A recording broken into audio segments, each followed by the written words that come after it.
Assalamualaikum warahmatullahi wabarakatuh. Pak Dayat selaku petani kooperator kegiatan UPBS 2025. Kemudian Ibu Koordinator BPP Indrapuri, ya. Ibu Suryani. Ya. Tanam perdananya varietas apa kita tanam hari ini? Mungkin hari ini ya untuk kesekian kalinya ya Pak. Dalam hal pertanyaan dari sumber, kami dari ini biasanya kita Mekongga kebanyakan ini sumbernya Mekongga, Impari, Cakrabuana. Oke. Kami dari PPP Indrapuri ya intinya kami sangat mendukung dalam hal ini karena memang petani sangat membutuhkan hal-hal seperti ini. Ya, berapa luas tanam yang dikerjasamakan tahun ini, Pak? Baik, terima kasih banyak kepada sebagai pelaksana di BMP ya, BMP Aceh ya, yang telah memberikan bantuan benih sebagai untuk benih sumber di kampung negeri, terdiri daripada itu varietas Mekongga, itu Cakrabuana 2, karena itu kan sangat membantu. Lebih-lebih sekarang kan keadaan benih ada yang 1 atau 2 kali nyemeng.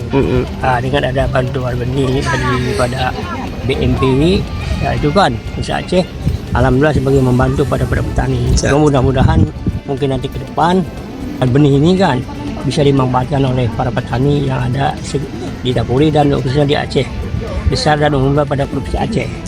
Pak Asis selaku penanggung jawab kegiatan UPBS padi benih sumber tahun 2025. Tahun ini kegiatan di mana saja Pak? Target berapa?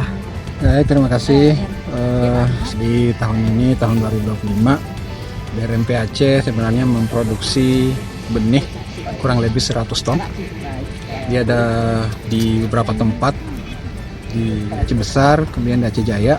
Salah satunya di Aceh Besar itu adanya di Desa Negle, Indrapuri, Aceh Besar.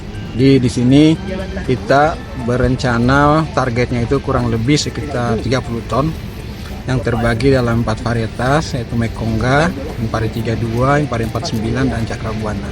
Jadi semua itu nanti akan menghasilkan benih kelas sumber ungu atau yang SS yang biasanya benih pokok yang akan kita produksi kurang lebih sekitar sampai bulan ke depan, sampai bulan Oktober nanti, dan labelnya sampai di bulan November. Jadi harapannya kita akan mencapai target yang sudah kita rencanakan khusus untuk di Desa Negle ini, dengan bantuan tentu petani kooperator, kemudian penyuluh dan juga BPSB selaku mitra utama dalam produksi benih sumber di Aceh.